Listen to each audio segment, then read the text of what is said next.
Hey guys, it's Paul from Geekopolis. We are back with more Skyrim Let's Play. When we went through the last one, we didn't read a book. I've already failed in my mission in life. There are over 800 books in Skyrim, and I want to read them all. And so the mission was really to read a book every episode. It's not going to happen, obviously. Hopefully I find a book somewhere in this Bleak Falls Barrow where we are now, and we're able to do it. So the bandit back there, he tried to do this trap. It set it off. It shot shit at him. He died. Well, I killed him, but he would have died. But you can see that there are these pillars that you can turn, right? So I can come up to these. I can activate them and turn them. And then there are these symbols in other places. So what you're looking at is what order do things need to go in. Now here you can see there is a snake. Over here there is a whale. And here there's a spot where something fell out of the wall, and this is probably it right here. So we can assume that it's going to go in the order of this, then this, then this. So snake, snake, whale. So we got a snake on the first one. We got a snake on the second one. Let's turn this to a whale. And if I am correct in my assumption, that should open the door without killing me. Look at that. God, I'm brilliant. Seriously though, the shit that you come across, the puzzles in this game, are not that difficult. There is always an easy way to solve them. Oh, this is a good chest. Brief invisibility. Yeah, we'll grab all that. I always check burial tomes. Oh, there is a book. Look, we get to read a book. So this is, you'll notice it's glowing a different color. It's glowing red. That's because this is a skill book, so it's going to increase one of my skills.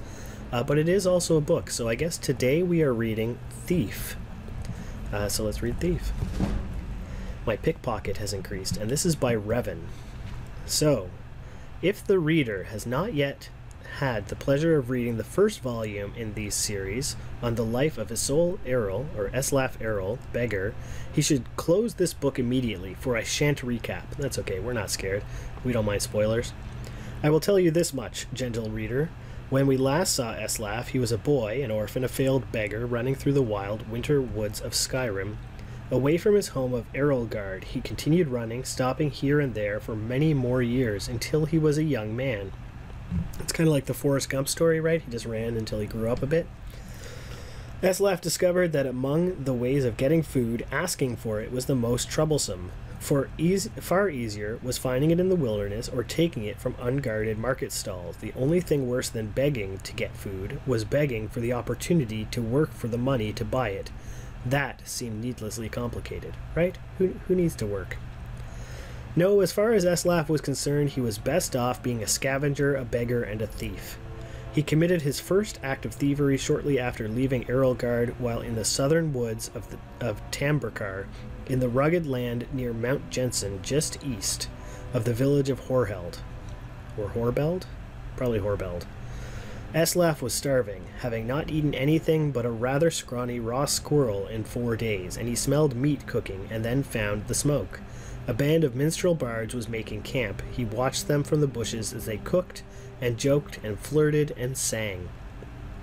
He could have asked them for some food, but so many others had refused him before. Instead, he rushed out, grabbed a piece of meat from the fire, and wincing from the burns, scrambled up the nearest tree to devour it while the bards stood under him and laughed. "What is your next move, thief?" giggled a fair, red-headed woman who was covered with tattoos. "How do you intend to disappear without us catching you and punishing you?" As the hunger subsided, Eslaf realized she was right. The only way to get out of the tree without falling in their midst was to take the branch down to where it hung over the creek. It was a drop off a cliff of about 50 feet. That seemed like the wisest strategy, so Eslaf began crawling in that direction. "You do know how to fall, boy," called a young Khajiit, but a few years older than Eslaf, thin but muscular, graceful in his slightest movements. "If you don't, you should just climb down here.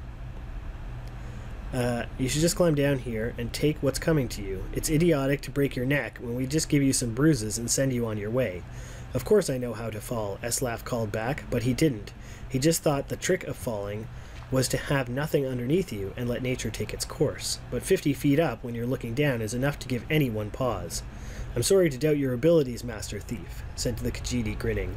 "Obviously you know how to fall feet first, with your body straight but loose to avoid cracking like an egg. It seems you are destined to escape us." Eslaf wisely followed the Khajiiti's hints and leapt into the river, falling without much grace but without hurting himself. In the years that followed, he had to make several more drops from even greater heights, usually after a theft, sometimes without water beneath him, and he improved the basic technique. When he arrived in the western town of Jellenheim on the morning of his 21st birthday, it didn't take him long to find out who was the richest person most deserving of being burgled. An impregnable palace in a park near the center of town was owned by a mysterious young man named Siobud. Eslaf wasted no time in finding the palace and watching it. A fortified palace, he had come to learn, was like a person with quirks and habits beneath its hard shell. It was not an old place. Evidently, whatever money the Siobud had come into was fairly recent. It was regularly patrolled by guards, implying that the rich man was fearful of being burgled, with good reason. The most distinctive feature of the palace was its tower, rising 100 feet above the stone wall, doubtless giving the occupant a good defensive view.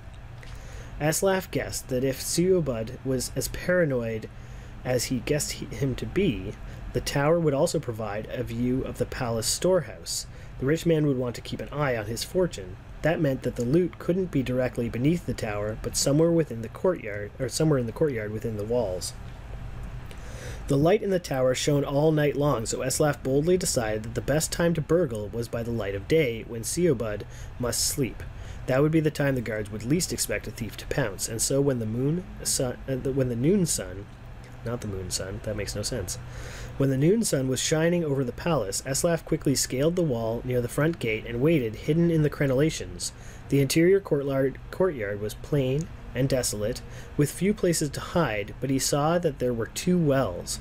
One the guards used from time to time to draw up water and slake their thirst, but Eslaf noticed the guards would pass by the other well, never using it.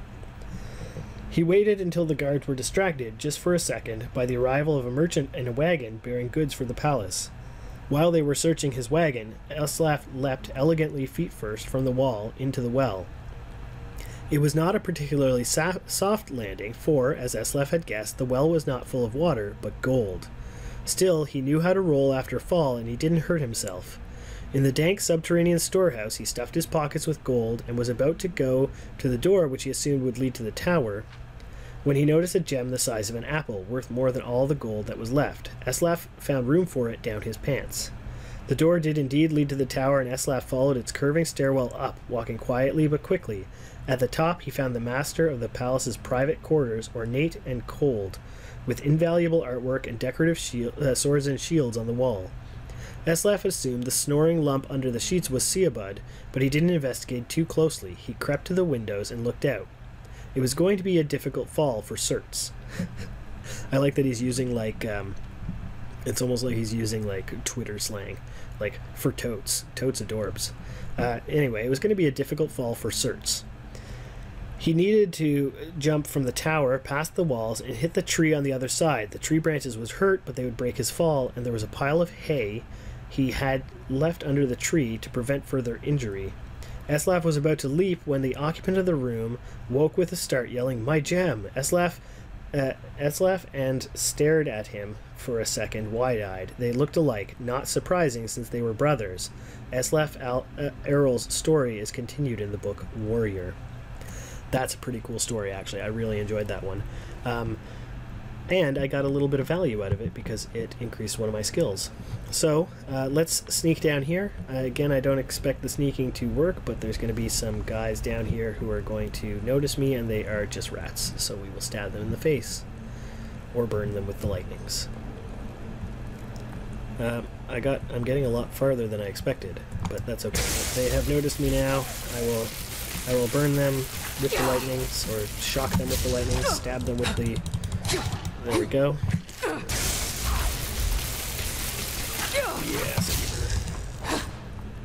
skeever. There's one more skeever. Where'd he go? There he is. There we go. So we got all the skeevers dead. I will steal their tails because that's just the sort of thing you do. Basically, the tails are an ingredient. And then I will sneak some more because sneaking is the way to go. So we did get to read a book. That's excellent. I wasn't sure that we would get to. And it was probably one of the better books we've read. I really expected Cats of Skyrim to hold up a lot better a few episodes back. It did not. I was disappointed. But... Oh. Who's coming? Someone's coming. Yeah, no, it's not them. It is I. It is I, the sneaky Breton who is going to shoot magic at things. Grab some gold from that skeleton. We're going to leave it there. In this next room there's going to be a giant spider to fight, so we will fight it next episode, and maybe we'll find another book next episode. I guess we will see.